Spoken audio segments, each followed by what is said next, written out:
Namaste, welcome to Eat.Game.Love.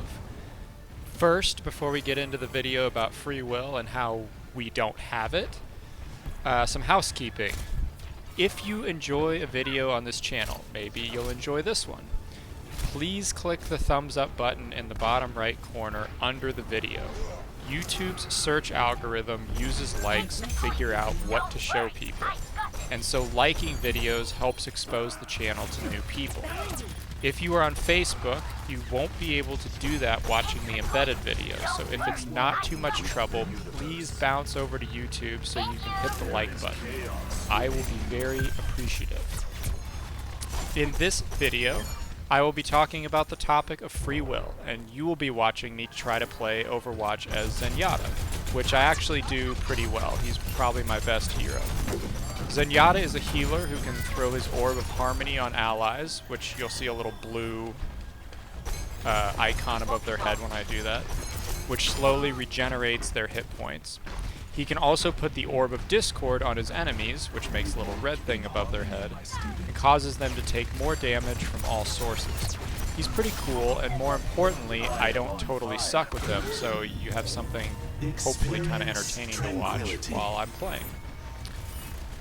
There's also some significance to my selection of this hero. Zenyatta is a robot Buddhist monk from Nepal, and as it happens, Buddhists have nailed the so-called, or the nature of so-called free will for millennia. We don't have it, and Buddhist doctrine acknowledges this. I bring that up at the beginning because I think it's important to note that an obsession with free will is a uniquely Western issue. An additional piece of prologue is also necessary. One of the difficulties that presents when discussing free will is making sure everyone in the discussion is talking about the same thing when they say free will. So let me define what I'm saying and what I'm not saying when I use the term free will. When I say free will, I'm not talking about the ability to choose in the present between two courses of action. Physically, the physical ability. So it's kind of hard to describe this, you'll see why later, but a lot of people, when you say people don't have free will, they'll argue back by saying, so you just think that, like, I can't scratch my head or stomp my foot? I can't pick between those? Physically, you're able to. Like, no one's tying your foot to the ground and keeping you from stomping it, or there's no metaphysical or external force stopping you from stomping your foot, necessarily. But what I am saying is, yes, if you are not going to, whether or not you stomp your foot isn't in your control. So what I am saying is that free will is the idea that when you have done something in the present, looking back, so not in the present, but if you've done something and you look back, you could have done otherwise. So to use my previous example, you stomp your foot instead of scratching your head. Now, someone who believes in free will look back on that and say, well, I could have scratched my head. I just happened to stomp my foot. That's actually not the case. Another example. I chose to play for the purposes of this video with Zenyatta. Someone who thinks I have free will would argue that I could have picked any of the other Overwatch heroes, but I just happened to select Zenyatta for various reasons. I am going to argue that this is not the case. I picked Zenyatta and I could not have done otherwise. There are two main points I want to make to show that free will doesn't exist in the way in which I've just described. And then I want to explain why it matters that we, in fact, do not have free will. Finally, I will briefly discuss why we in the West care so much about free will, while most Eastern cultures and their attendant religions have accepted for hundreds, if not thousands of years, that free will doesn't exist. So first, how do we know that we don't have free will? Well, there are two main ways. The first is our experience living life as humans tells us we don't have free will.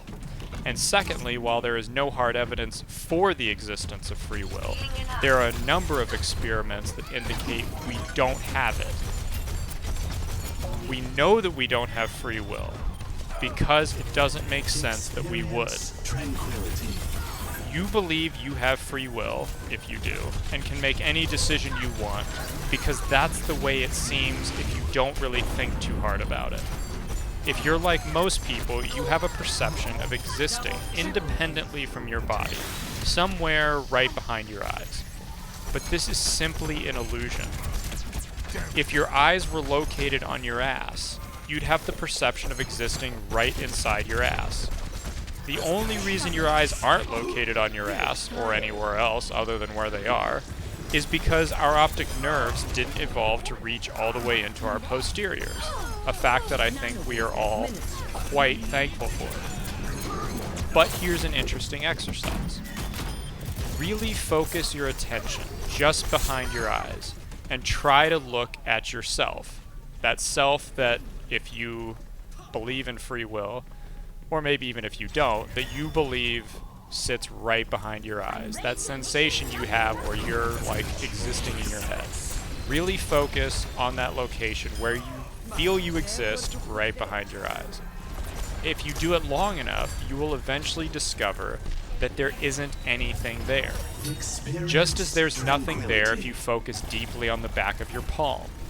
You are no more located in your hand than you are in your head. Not convinced? Well, let's keep going. Where are your decisions made? We can all agree, your brain. So in order to have free will, it follows that you would need to be able to control your brain, because your brain is the decision-making center of your body. But you can't control your brain. Your brain is an organ just like any other. You can no more control the functions of your brain than you can control the amount of insulin your pancreas produces. If humans could control their brains, nobody would be an alcoholic, or have anger management issues, or be diabetic, or have poor circulation, because all of these problems, people would just think to themselves, hey, my extremities are cold, let's increase blood flow to my fingers. Or, I'm a little short on insulin. Hey, pancreas, get to pumping.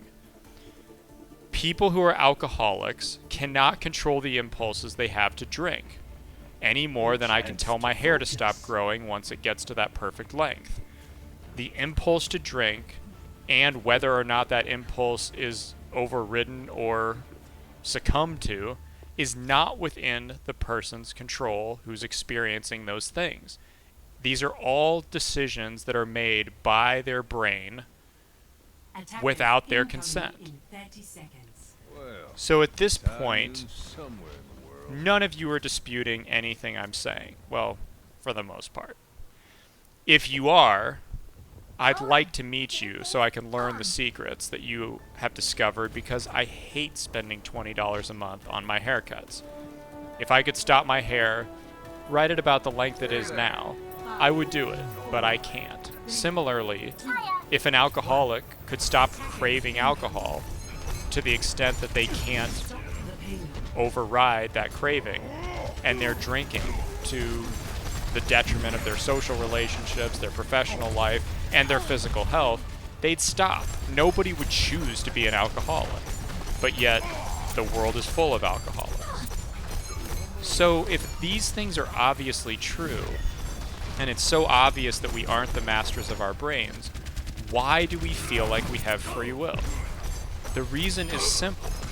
Unlike your pancreas, which pumps out insulin and whatever else it does totally without your knowledge, we are aware of many of our brain's functions. You are aware of what your brain is doing in certain circumstances. It's important to note that not all of the brain functions are things you're aware of. In fact, the vast majority of the brain's functions you don't know about. But there are some that you do have awareness of. This awareness creates the illusion that we are choosing between options when we are really just passengers, riding along while our brains create impulses for us. To demonstrate this fact, let's do an experiment. I want you to think of a city anywhere in the world. Any city. Do you have one in mind? I'll give you a second. Okay. Now, did you think of Dallas, Texas? You probably did. But you knew Dallas, Texas was a city. So why didn't you think of it? You don't know. You might be able to think of a rationalization, such as, well, I thought of Berlin, Germany, because my dad was born there, and I'm sitting right next to my dad. Okay. But that doesn't explain why that rationalization overpowered every other rationalization.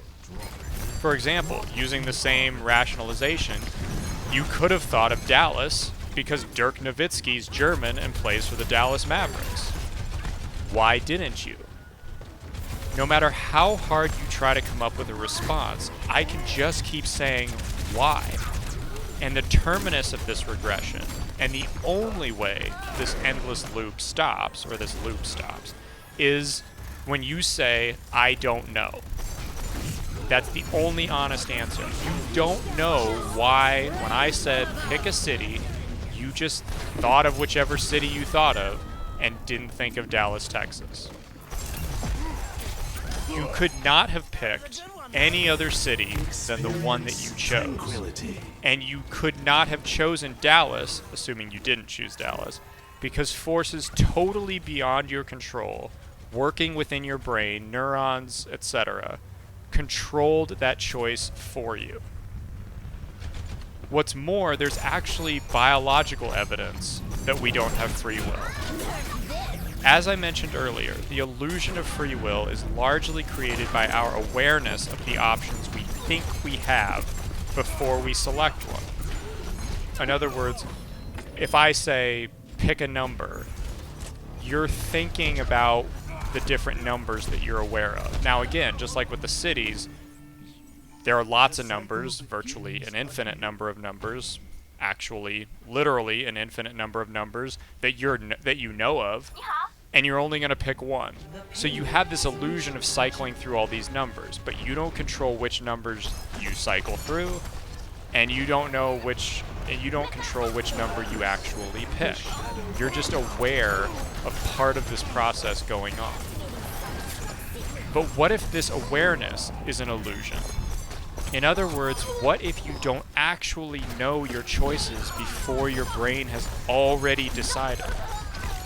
Well, as it turns out, you don't know what choice you're going to make before your brain does. In fact, there's a significant delay. Scientists have conducted experiments where people are hooked up to machines that monitor their brains.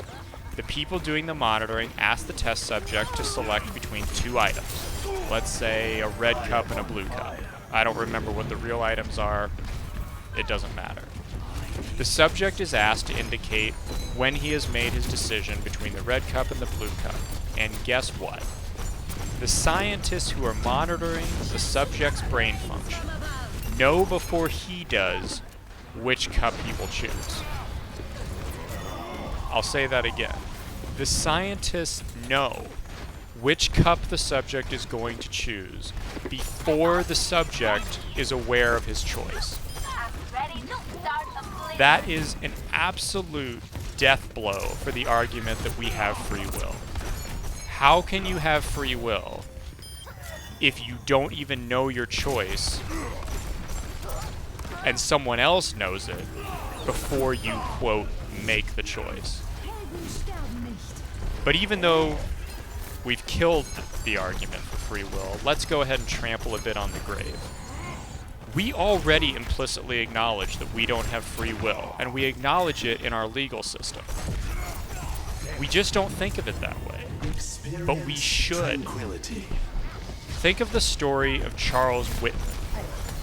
Whitman is a famous mass shooter who went into a tower on the campus of the University of Texas with a rifle, and he killed 14 people and wounded 32 others over the course of about an hour and a half before police killed him. Prior to the shooting, he had killed his own mother, and he had killed his own girlfriend, or his own wife, actually. And he left behind a note, which basically said, I feel these violent impulses, I want to kill these people in my life, I don't know why, what's happening to me. I know I'm gonna die, and after I'm dead, somebody should look at my brain and try to figure out what's going on.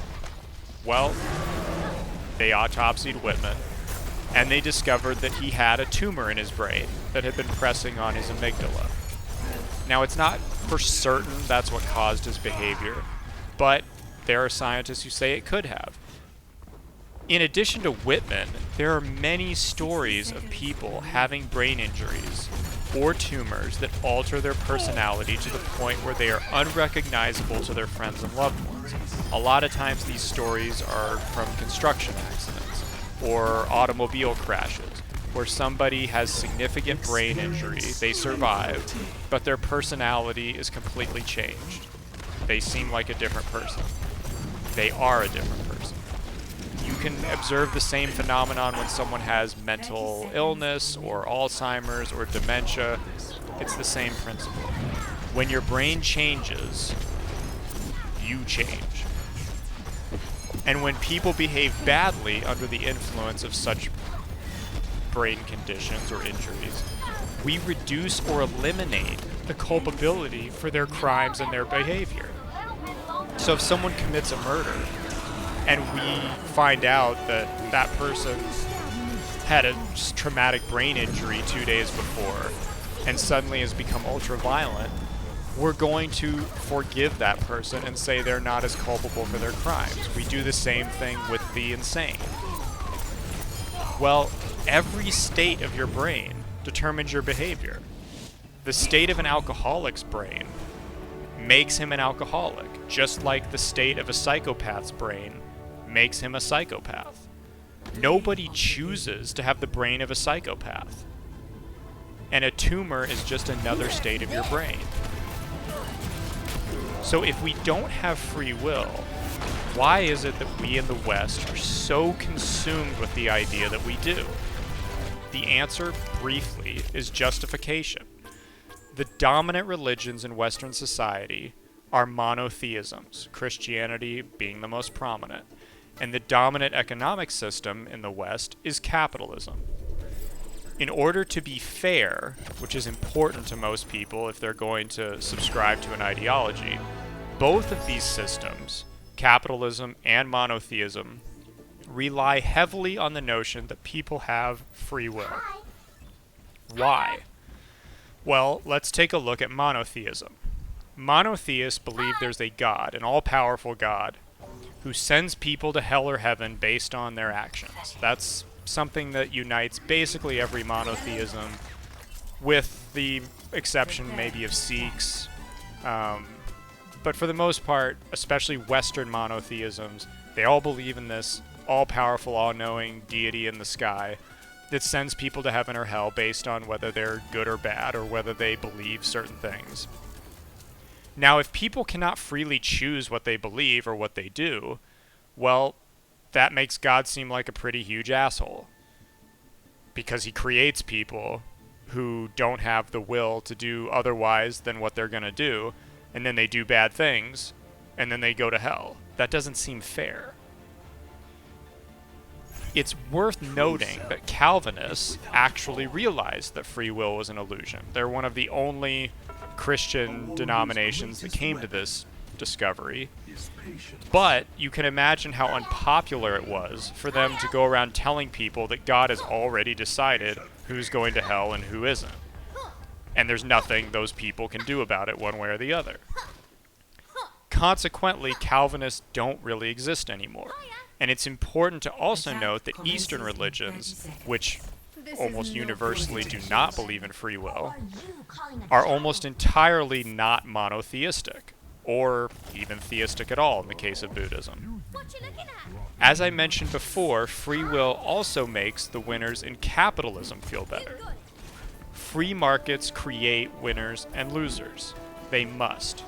It is a certainty, as certain as gravity, that if you have a free market economy, some people will do really well, and some people will not. Well, guess where capitalism developed? Not in China, not in India. It developed in the West. And if people don't have free will, If the poor person could not have done otherwise than he did, then it seems very unfair for that poor person to be living in poverty and squalor, and other people who also didn't have control over what they did in an absolute sense, being rich and having a wonderful life. If the only thing that separates us from each other is our genetics and the effect of our experiences in life on our brains, then you really have to struggle to find a justification for saying, hey, I'm super rich, that person's poor, but I deserve to be rich. Once you accept that people are who they are and can't be otherwise, it creates, at least in many people's minds, I would say probably most people's minds, an imperative to share with others. Winners in a capitalist economy usually want to believe two things. One, they deserve everything they have, and two, they are not under any moral imperative to share.